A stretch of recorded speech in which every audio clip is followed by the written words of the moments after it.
Book 8. The angel ended, and in Adam's ear so charming left his voice, that he a while thought him still speaking, still stood fixed to hear, then, as new waked, thus gratefully replied. What thanks sufficient, or what recompense equal, have I to render thee, divine historian, who thus largely hast allayed the thirst I had of knowledge, and vouchsafed this friendly condescension to relate things, else by me unsearchable, now heard with wonder, but delight, and, as is due, with glory attributed to the high Creator. Something yet of doubt remains, which only thy solution can resolve. When I behold this goodly frame, this world, of heaven and earth, consisting, and compute their magnitudes, this earth, a spot, a grain, an atom, with the firmament compared, and all her numbered stars, that seem to roll spaces incomprehensible, for such their distance argues, and their swift return diurnal, merely to officiate light round this opacous earth, this punctual spot, one day and night, in all her vast survey useless besides, reasoning I oft admire, how nature wise and frugal could commit such disproportions, with superfluous hand, so many nobler bodies to create, greater so manifold, to this one use, for aught appears, and on their orbs impose such restless revolution day by day repeated, while the sedentary earth, that better might with far less compass move, served by more noble than herself, attains her end without least motion, and receives, as tribute, such a sumless journey brought of incorporeal speed, her warmth and light, speed, to describe whose swiftness number fails. So spoke our sire, and by his countenance seemed entering on studious thoughts abstruse, which Eve, perceiving, where she sat retired in sight, with lowliness majestic from her seat, and grace that one who saw to wish her stay, rose, and went forth among her fruits and flowers, to visit how they prospered, bud and bloom, her nursery, they at her coming sprung, and, touched by her fair tendance, gladlier grew. Yet went she not, as not with such discourse delighted, or not capable her ear of what was high, such pleasure she reserved, Adam relating, she sole auditress, her husband the relator, she preferred before the angel, and of him to ask chose rather, he, she knew, would intermix grateful digressions, and solve high dispute with conjugal caresses, from his lip. Not words alone pleased her. Oh! When meet now such pairs, in love and mutual honor joined? With goddess-like demeanor forth she went, not unattended, for on her, as queen, a pomp of winning graces waited still, and from about her shot darts of desire into all eyes, to wish her still in sight. And Raphael now, to Adam's doubt proposed, benevolent and facile thus replied. To ask or search, I blame thee not, for heaven is as the book of God before thee set, wherein to read his wondrous works, and learn his seasons, hours, or days, or months, or years. This to attain, whether heaven move or earth, imports not, if thou reckon right, the rest. For man or angel, the great architect did wisely to conceal, and not divulge his secrets to be scanned by them who ought rather admire, or, if they list to try conjecture, he is fabric of the heavens hath left to their disputes, perhaps to move his laughter at their quaint opinions wide. Hereafter, when they come to model heaven and calculate the stars, how they will wield the mighty frame, how build, unbuild, contrive to save appearances, how gird the sphere with centric and eccentric scribbled o'er, cycle and epicycle, orb and orb. Already by thy reasoning this I guess, who art to lead thy offspring, and supposest that bodies bright and greater should not serve the less not bright, nor heaven such journeys run, earth sitting still, when she alone receives the benefit. Consider first, that great or bright infers not excellence, the earth, though, in comparison of heaven, so small, nor glistering, may of solid good contain more plenty than the sun that barren shines, whose virtue on itself works no effect, but in the fruitful earth, their first received, his beams, unactive else, their vigor find. Yet not to earth are those bright luminaries officious, but to thee, earth's habitant. And for the heaven's wide circuit, let it speak.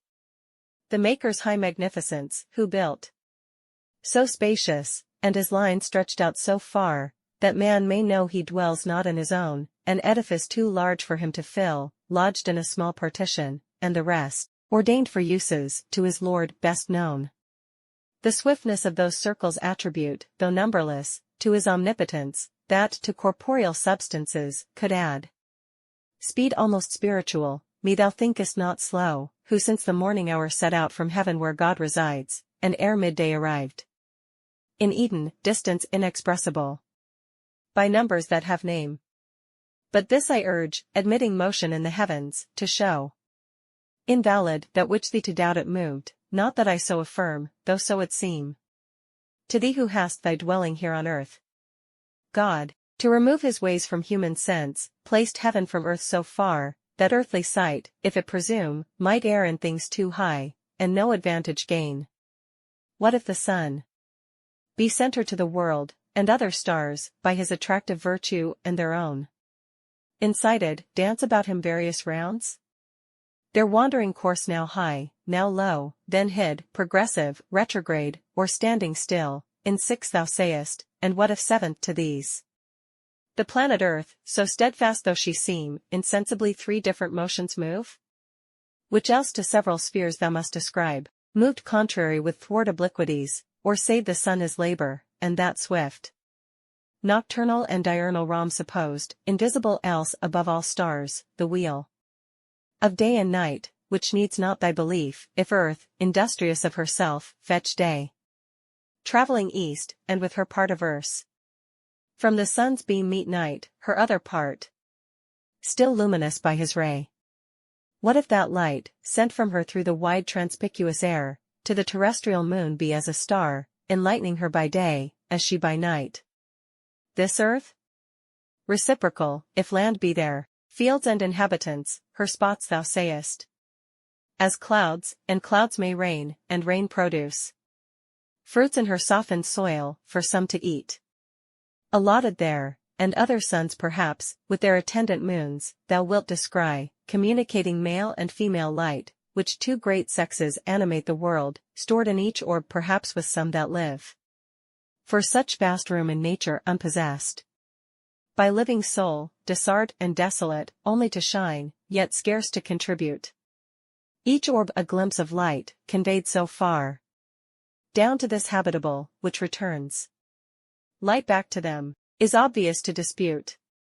But whether thus these things, or whether not, but whether the sun, predominant in heaven, rise on the earth, or earth rise on the sun, he from the east his flaming road begin, or she from west her silent course advance, with inoffensive pace that spinning sleeps on her soft axle, while she paces even, and bears thee soft with the smooth hair along, solicit not thy thoughts with matters hid, leave them to God above, him serve, and fear of other creatures, as him pleases best, wherever placed, let him dispose, joy thou in what he gives to thee, this paradise and thy fair Eve, heaven is for thee too high to know what passes there, be lowly wise.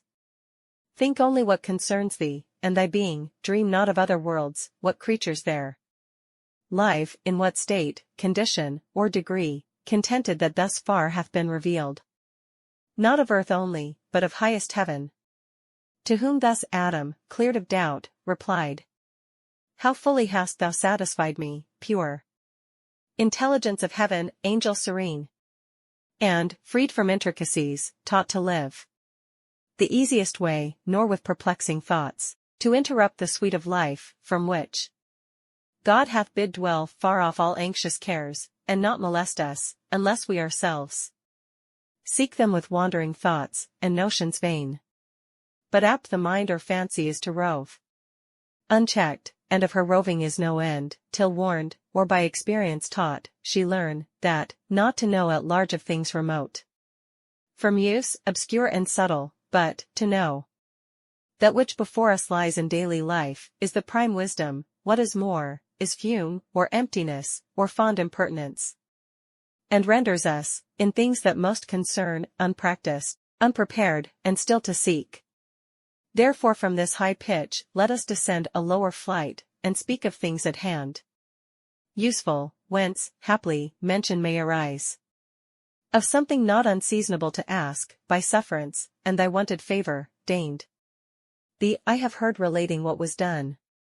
Ere my remembrance, now, hear me relate my story, which perhaps thou hast not heard, and day is not yet spent, till then thou sayest. How subtly to detain thee I devise, inviting thee to hear while I relate, fond. Were it not in hope of thy reply. For, while I sit with thee, I seem in heaven, and sweeter thy discourse is to my ear than fruits of palm tree pleasantest to thirst and hunger both, from labour, at the hour of sweet repast, they satiate, and soon fill, though pleasant, but thy words, with grace divine imbued, bring to their sweetness no satiety. To whom thus Raphael answered, heavenly meek. Nor are thy lips ungraceful, sire of men, nor tongue ineloquent, for God on thee abundantly his gifts hath also poured. Inward and outward both, his image, fair. Speaking, or mute, all comeliness and grace attends thee, and each word, each motion, forms, nor less think we in heaven of thee on earth than of our fellow servant, and inquire gladly into the ways of God with man. For God, we see, hath honoured thee, and set on man his equal love, say therefore on, for I that day was absent, as befell, bound on a voyage uncouth and obscure, far on excursion toward the gates of hell, squared in full legion, such command we had to see that none thence issued forth a spy, or enemy, while God was in his work, lest he, incensed at such eruption bold, destruction with creation might have mixed. Not that they durst without his leave attempt, but as he sends upon his high behests. For state, as sovereign king, and to inure our prompt obedience. Fast we found, fast, shut, the dismal gates, and barricaded strong, but long ere our approaching heard within noise, other than the sound of dance or song, torment, and loud lament, and furious rage. Glad we returned up to the coasts of light ere Sabbath evening, so we had in charge. But thy relation now, for I attend, pleased with thy words, no less than thou with mine. So spoke the godlike power, and thus our sire. For man, to tell how human life began, is hard, for who himself beginning knew. Desire with thee still longer to converse induced me. As new waked from soundest sleep, soft on the flowery herb I found me laid, in balmy sweat, which with his beams the sun soon dried, and on the reeking moisture fed. Straight toward heaven my wondering eyes I turned, and gazed awhile the ample sky, till, raised by quick, instinctive motion, up I sprung, as thitherward endeavouring, and upright stood on my feet. About me round I saw hill, dale, and shady woods, and sunny plains, and liquid laps of murmuring streams. By these, creatures that lived and moved, and walked, or flew, birds on the branches warbling, all things smiled, with fragrance and with joy my heart overflowed. Myself I then perused, and limb by limb surveyed, and sometimes went, and sometimes ran, with supple joints, as lively vigour led.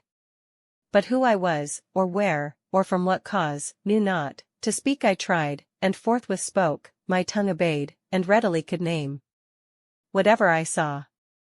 Thou sun, said I, fair light, and thou enlightened earth, so fresh and gay, ye hills, and dales, ye rivers, woods, and plains, and ye that live and move, fair creatures, tell, if ye saw, how I came thus, how here, not of myself, by some great Maker then, in goodness and in power preeminent. Tell me, how may I know him, how adore, from whom I have that thus I move and live, and feel that I am happier than I know dot. While thus I called, and straight I knew not whither, from where I first drew air, and first beheld this happy light, when, answer none returned, on a green shady bank, profuse of flowers, pensive I sat me down, their gentle sleep first found me, and with soft depression seized my drowsed sense, untroubled, though I thought I then was passing to my former state, insensible, and forthwith to dissolve. when suddenly stood at my head a dream, whose inward apparition gently moved my fancy to believe I yet had being, and lived. One came, methought, of shape divine, and said, Thy mansion wants thee, Adam, rise, first man, of men innumerable ordained. First Father, called by thee, I come thy guide. To the garden of bliss, thy seat prepared. So saying, by the hand he took me raised, and over fields and waters, as in air, smooth sliding without step, last led me up a woody mountain, whose high top was plain, a circuit wide, enclosed, with goodliest trees, planted, with walks, and bowers, that what I saw of earth before scarce pleasant seemed. Each tree, loaden with fairest fruit that hung to the eye, tempting, stirred in me sudden appetite, to pluck and eat, whereat I waked, and found before mine eyes all real, as the dream had lively shadowed, here had new begun my wandering, had not he, who was my guide, up hither, from among the trees appeared, presence divine. Rejoicing, but with awe, in adoration at his feet I fell. Submiss, he reared me, and whom thou soughtest I am, said mildly, author of all this thou sayest. Above, or round about thee, or beneath, this paradise I give thee, count it thine, to till and keep, and of the fruit to eat. Of every tree that in the garden grows, eat freely with glad heart, fear here no dearth. But of the tree whose operation brings knowledge of good and ill, which I have set the pledge of thy obedience and thy faith amid the garden by the tree of life, remember what I warn thee, shun to taste, and shun the bitter consequence, for know, the day thou eatest thereof, my sole command, transgressed, inevitably thou shalt die, from that day mortal, and this happy state shalt lose, expelled from hence into a world of woe and sorrow. Sternly, he pronounced the rigid interdiction, which resounds yet dreadful in mine ear, though in my choice not to incur, but soon his clear aspect returned, and gracious purpose thus renewed. Not only these fair bounds, but all the earth to thee and to thy race I give, as lords. Possess it, and all things that therein live, or live in sea, or air, beast, fish, and fowl. In sign whereof, each bird and beast behold.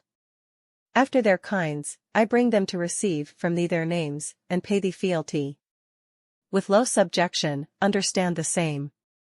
Of fish within their watery residence, not hither summoned, since they cannot change their element, to draw the thinner air. As thus he spoke, each bird and beast behold, approaching two and two, these cowering low. With blandishment, each bird stooped on his wing. I named them as they passed, and understood their nature, with such knowledge God endued my sudden apprehension, but in these, I found not what methought I wanted still, and to the heavenly vision thus presumed.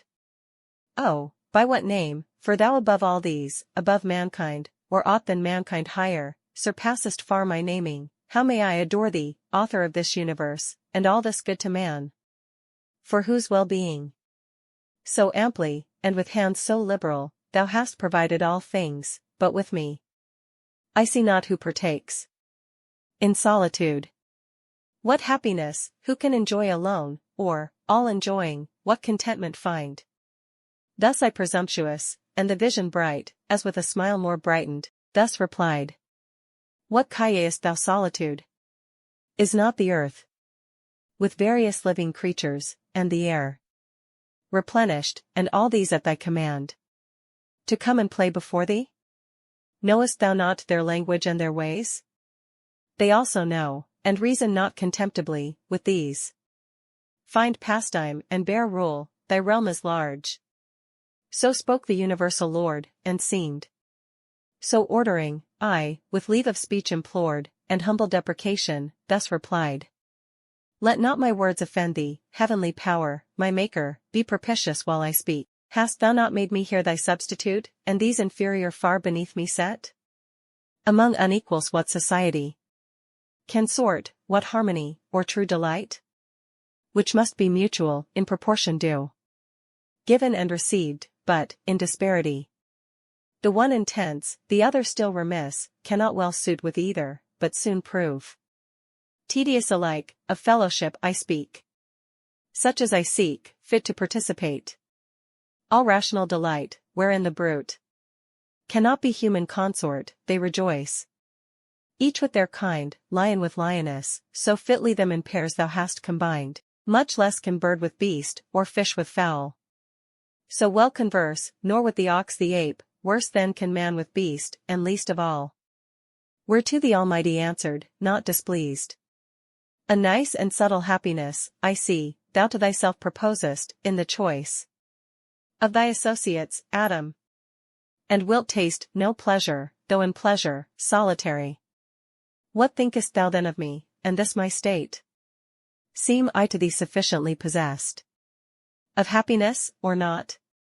Who am alone from all eternity, for none I know second to me or like, equal much less. How have I then with whom to hold converse, save with the creatures which I made, and those to me inferior, infinite descents beneath what other creatures are to thee?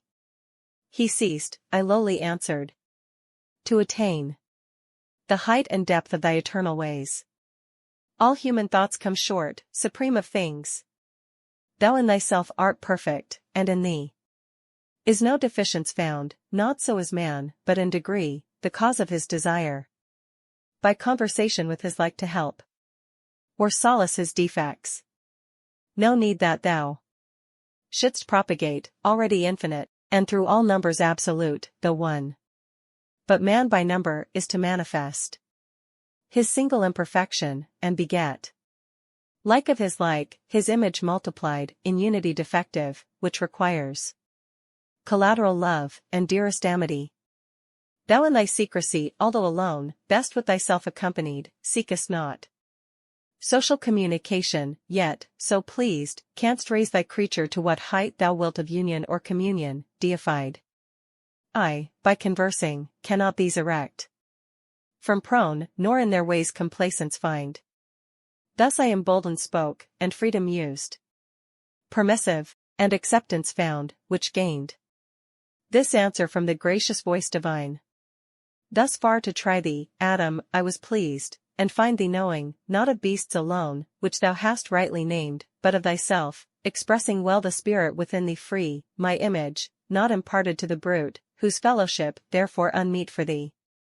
Good reason was thou freely shouldst dislike, and be so minded still. I, ere thou spakest, knew it not good for man to be alone, and no such company as then thou sawest intended thee, for trial only brought, to see how thou couldst judge of fit and meet. What next I bring shall please thee, be assured, thy likeness, thy fit help, thy other self, thy wish exactly to thy heart's desire. He ended, or I heard no more, for now my earthly by his heavenly overpowered, which it had long stood under, strained to the height. In that celestial colloquy sublime, as with an object that excels the sense.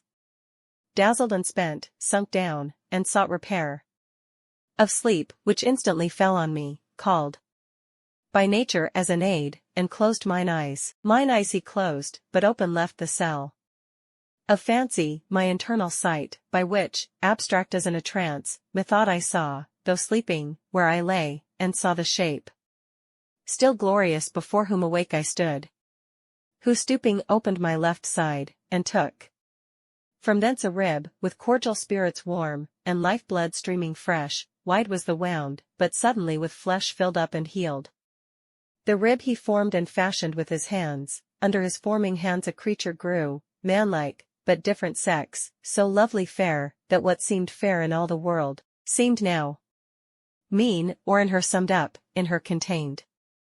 And in her looks, which from that time infused sweetness into my heart, unfelt before, and into all things from her air inspired the spirit of love and amorous delight.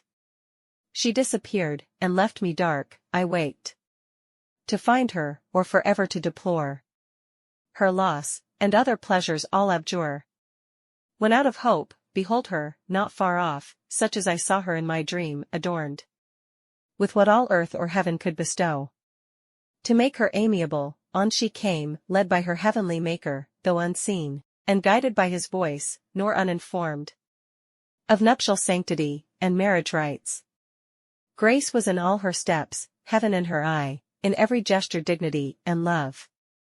I, overjoyed, could not forbear aloud. This turn hath made amends, thou hast fulfilled thy words, Creator bounteous and benign, giver of all things fair. But fairest this of all thy gifts, nor enviest. I now see, bone of my bone, flesh of my flesh, myself. Before me, woman is her name, of man extracted, for this cause he shall forego father and mother, and to his wife adhere, and they shall be one flesh, one heart, one soul. She heard me thus, and though divinely brought, yet innocence, and virgin modesty, her virtue, and the conscience of her worth, that would be wooed, and not unsought be won, not obvious, not obtrusive, but, retired, the more desirable, or, to say all, nature herself, though pure of sinful thought, wrought in her so, that, seeing me, she turned. I followed her, she what was honor knew, and with obsequious majesty approved my pleaded reason to the nuptial bower. I led her blushing like the morn, all heaven, and happy constellations, on that hour shed their selectest influence, the earth gave sign of gratulation, and each hill, joyous the birds, fresh gales and gentle airs whispered it to the woods, and from their wings flung rose, flung odors from the spicy shrub, disporting, till the amorous bird of night sung spousal, and bid haste the evening star on his hill top, to light the bridal lamp. Thus have I told thee all my state, and brought my story to the sum of earthly bliss, which I enjoy, and must confess to find in all things else delight indeed, but such as, used or not, works in the mind no change, nor vehement desire, these delicacies. I mean of taste, sight, smell, herbs, fruits, and flowers, walks, and the melody of birds, but here far otherwise, transported I behold, transported touch, here passion first I felt, commotion strange. In all enjoyments else superior and unmoved, here only weak against the charm of beauty's powerful glance.